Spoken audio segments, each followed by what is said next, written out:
And Omar Radiyallahu Anhu started reciting the ayah, سَبَّحَ لِلَّهِ مَا فِي السَّمَاوَاتِ وَالْأَرْضِ لَهُ الْمُلْكُ وَلَهُ الْحَمْدُ وَهُوَ عَلَى كُلِّ شَيْءٍ قَدِيرٌ هُوَ الْأَوَّلُ وَالْآخِرُ وَالظَّاهِرُ وَالْبَاطِنُ وَهُوَ بِكُلِّ شَيْءٍ عَلِيمٌ. He was reciting the ayahs of the Quran al-Kareem, and they were sinking into his heart. They were doing what they're supposed to do. At this time, Umar is not reciting the Quran with the intention of opposing it. He's reciting the Quran with the intention of seeing what's in this. Why it's making people believe so strongly in it. I have never seen my sister talking like this before in my life. That she would say, go ahead, take my life. There has to be something behind these words. And as he's reciting them, they started making their way into his heart. And finally, Omar Radiyallahu Anhu said, he says to his sister, can you please tell me where Prophet Sallallahu Alaihi Wasallam is? At that time, Khabbab Radiyallahu Anhu, from his tone, he knew that Omar Radiyallahu Anhu is thinking about Islam now. So he came out and he said, oh Umar, let me give you a good news. Only a few days back, I heard Rasulullah Sallallahu Alaihi Wasallam making a dua. A very special dua. What was that dua? He says, I heard Rasulullah Sallallahu Alaihi Wasallam saying, Allahumma a'izz al-Islam bi ahad al-Umarayn. Ya Allah, strengthen this Islam through one of the two Umars. Umar bin al-Khattab or Amr bin Hisham, Abu Jahl. Ya Allah, if Islam needs wealth, if Islam needs power of positions, then Ya Allah, bring Amr bin Hisham, Abu Jahl into Islam, because he's one of the wealthiest people of Quraysh and he's the leader of Quraysh. And if Islam needs the strength of people, the strong personalities, then Ya Allah, we need Umar bin al-Khattab. And Allah subhanahu wa ta'ala accepted the dua of Rasulullah sallallahu alayhi wa sallam, proving what does Islam need.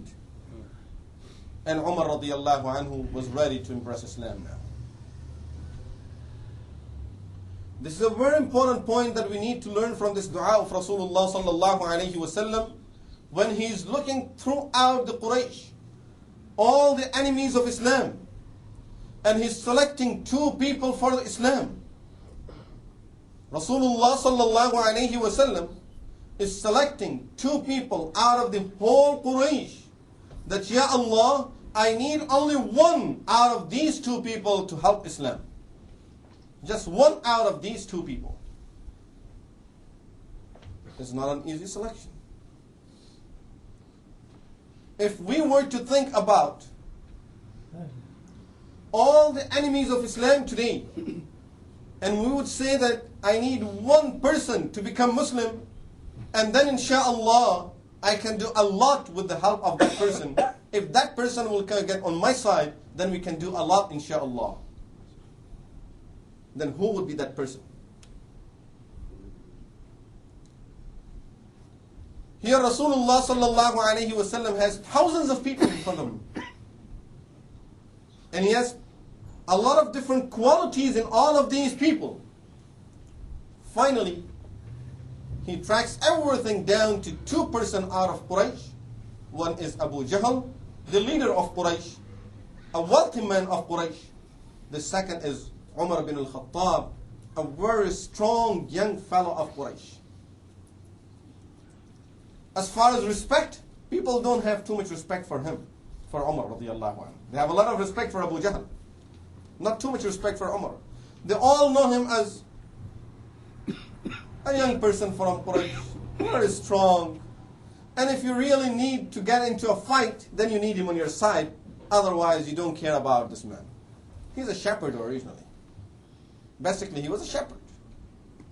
And he himself says that I used to take care of the goats and the camels of my father Al-Khattab, and sometimes he used to follow me to see how I'm taking care of those animals, and once I'll get tired, half of the day I'll get tired and sit for rest my father used to beat me up very badly, and he say, you're so young and you're telling me that you're tired?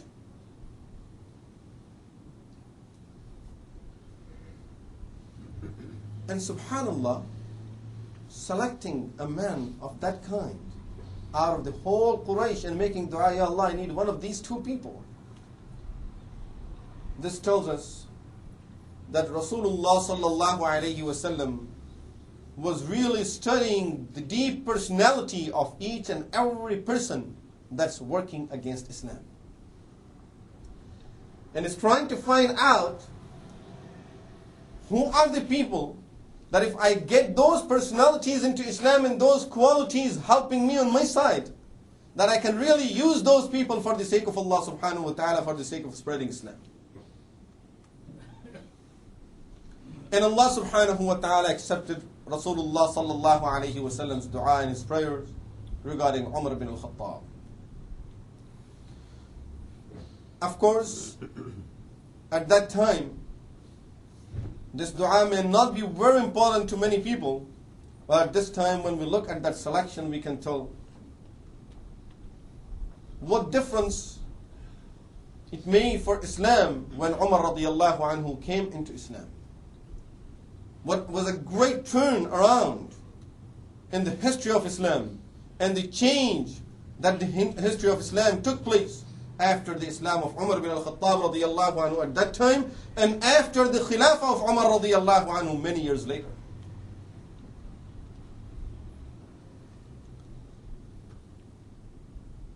Finally, Umar radiyallahu anhu, he went to Rasulullah sallallahu alayhi wasallam, who was in Darul Arqam at that time. It was the house of Al-Arqam radiyallahu anhu. He went and he knocked at the door. People from inside, they looked and they went and informed Rasulullah sallallahu alayhi wasallam, Ya Rasulullah, this is Umar. And we see him with an open sword in his hand. It looks like he came with a bad intention. Hamza radiyallahu anhu was there also. He said, open the door. Let me see what does Umar wants from us today. When he opened the door, he grabbed Umar radiyallahu anhu. He was bringing him into the house. When Rasulullah sallallahu alayhi wasallam got up, he went and he grabbed Umar radiyallahu anhu and he said, Umar, for how long are you going to oppose Islam? Do you want the punishment of Allah to come and you see the punishment of Allah with your own eyes before you will embrace Islam? And Umar already had that iman in his heart. He came for that purpose. He said, Ya Rasulullah, I came here to embrace Islam.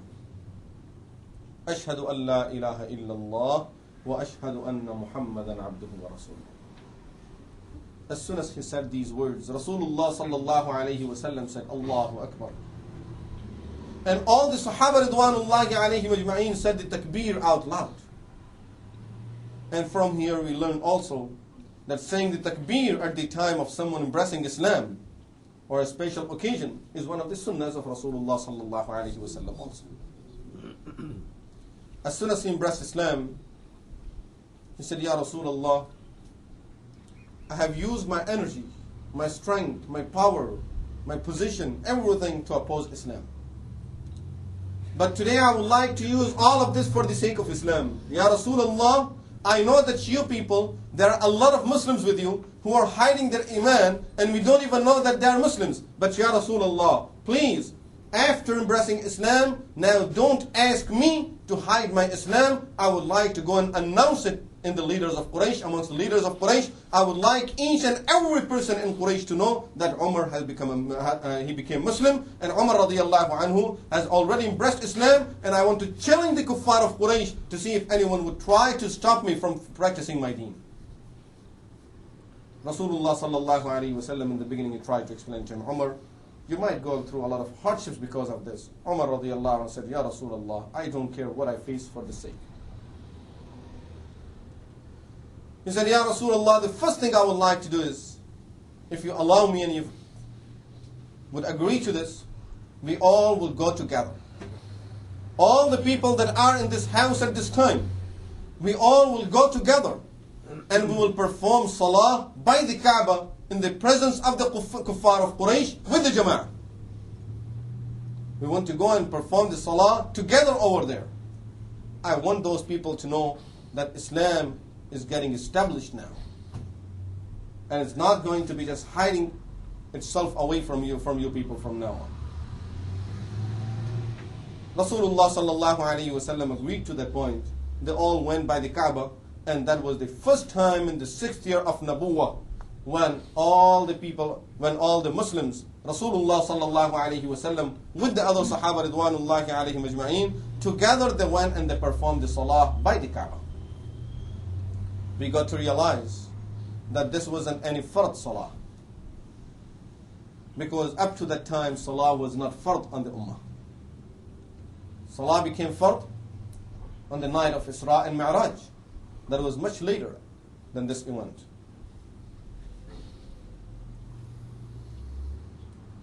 Now Omar Radiyallahu Anhu, first thing he did was he went to his uncle's home, Abu Jahl. He said to him, "Oh, do you know that I have become Muslim? Do you think they have anything to say about it?" So Abu Jahl knew that Umar is by himself and I am at my home by myself. It's better just to leave this man alone now. And he closed the door on Umar. And Umar Radiyallahu Anhu started going from house to house, all the leaders of Quraysh. He would knock at their door. "Who's there? Umar." They will be welcoming Umar because they knew that he went with an open sword to go and kill Rasulullah sallallahu alayhi wa sallam. Now he's back here and he's knocking at their door. So they're waiting, according to their understanding, for a good news. He knocks at the door. The second person's home. That person opens the door. "Yes, Umar, what's the news?" He said, "Yes, the news is that I became a Muslim. Do you have anything to say about it?" And Umar Radiyallahu Anhu says, every home I went, as soon as they would hear that I became Muslim, they would just close the door on my face.